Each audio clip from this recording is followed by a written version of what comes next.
Hello everyone, welcome. My name is Phoenix and this is the Consumer's Guide to Filmmaking. The Long Walk, 2025, Francis Lawrence. After war and recession reshaped the USA into a repressive dictatorship, one event every year gives people the hope to change their lives forever. The Long Walk. 50 people, one for every state, gather and engage in a marathon walking contest, where the last man alive wins. Among these contestants is one Ray Garrity, a resident of the state that is hosting this year's event. For his own particular reasons, just like the other unlucky contestants, Garrity must fight his way through the searing pain and try to be the last man standing. I wasn't exactly too sold on this film until I happened upon the fact that J.T. Molnar was penning the script. With that in mind, I gotta say, I was pretty entertained by this incredibly heavy dystopian thriller. Directed by one Francis Lawrence, whose previous work includes the Hunger Games movies, of which exactly one of them is any good, and Red Sparrow, which was decent enough. Lawrence, I don't think, was necessarily the saving grace of his film, but his direction did impress me in ways. Lawrence managed to visually capture the pace of this story and this idea really well. The cameras appeared to all be either handheld or stuck to vehicles, and this crew managed to keep decent pace with the cast. The lighting was very natural, and in tandem with some interesting color choices, created a dreary atmosphere. Rainy nights were pitch black outside of the lights of the cars, and foggy mornings were deep in this bluish hue. The editing, while it wasn't amazing, managed to not destroy the fluidity created by the cinematography. The cuts were clean, and it cut rarely during pivotal sequences. I would have been more impressed if it was a series of one takes, and the editing was super minimal, only cutting to transition to the next day or the next mile marker. But Lawrence did a good job with this film visually, I will admit. What I was impressed with in terms of direction was the production design. With a budget of 20 milli, the locations and sets weren't exactly a priority for this film, but didn't need to be. Closing off some back roads in Winnipeg and throwing some derelict cars and set dressing here and there was pretty much enough. What was impressive about this film from a production standpoint, though, was how gruesome it could be. The minute one guy gets his jaw blown off, I knew I was in for some hardcore shit. Was it blatant CGI? Sure, but it was still hardcore. Then there's the people fucking shitting themselves, which is gross. The one kid who had some rancid diarrhea, they showed that just spraying everywhere, and it was pretty well presented effects-wise. The only technical element that didn't impress me much was the music. Composed by one Jeremiah Freites of the Lumineers, I can sort of see what he was going for.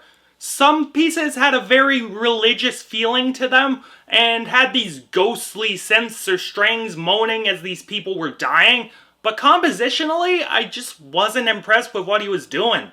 Those big moments where people were dying all felt a little corny, and it was pretty much because of the music. If it were a little more subdued, it would probably have more of an effect on me. Thankfully, the writing more than carries the film. What impresses me about J.T. Molnar's script was his ability to capture the simplistic yet powerful prose that Stephen King writes with. Maybe that's because he was just writing down what was in the book, but who knows? Maybe Molnar just had a knack for writing King. At just under an hour 50, the film flew by, and the pace the script kept at was at times relentless. The characters all have incredible dynamics and interesting motivations, and Molnar / Stephen King managed to make the more philosophical dialogue sound like something a normal human being would be saying. The world of The Long Walk is a sparse one, but you can make enough inferences from what is given to you to grasp the state of America and what happened to it. The Long Walk, in my eyes, is a simple story of not letting the bastards grind you down. For Ray, the bastards grinded him down to the point that he was willing to light the world on fire because the Major killed his father for committing the awful crime of reading books. But his buddy Pete doesn't see it that way. While Pete had a hard life and he recognizes the sorry state America was and is in, Pete sees the good in the world.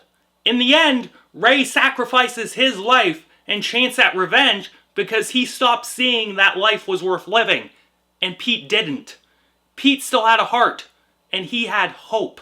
However, in a cruel twist of fate, the bastards ground Pete down. Pete decides to live out Ray's wish and kill the Major in the name of revenge. In an admittedly ambiguous final shot, Pete walks off into the darkness because, like he said earlier in the film, he's been walking his whole life. Maybe he runs to the safety of some faraway place that isn't America. Maybe he gets his brains blown out on that street. Both are legitimate possibilities.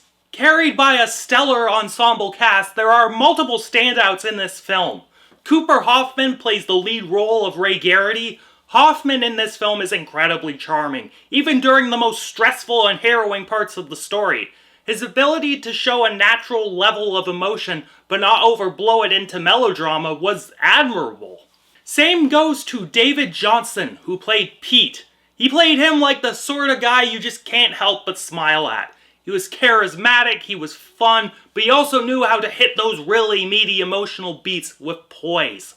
All the walkers in this story had such an incredible chemistry with each other, and everyone had their memorable moments. To counter them is the one and only Mark Hamill as the Major. With few big moments throughout the film and few moments to shine, Mark Hamill nonetheless carried his end really well. He was a real gruff son of a bitch in this film, delivering his speeches from the back of his vehicle with a weird mix of intimidation and casualness. He sold the ending in particular really well, with his final lines being delivered with such coldness and confidence. An adaptation that was apparently decades in the making. I unfortunately cannot compare the novel to this film, as I have not read it. However, as an isolated film experience, I think The Long Walk boasts plenty to be impressed by. Maybe other directors could have made something more out of J.T. Molnar's script, but Francis Lawrence purported himself amicably. He created a tense and high-stakes atmosphere through the displays of violence and the solid cinematography. For those looking for an exciting thriller, The Long Walk is one to keep on the radar for movie night, for sure. And I am feeling a 7 to a 7.5 out of 10 on this one. On a nice day, it's closer to a 7.5 than it is a 7.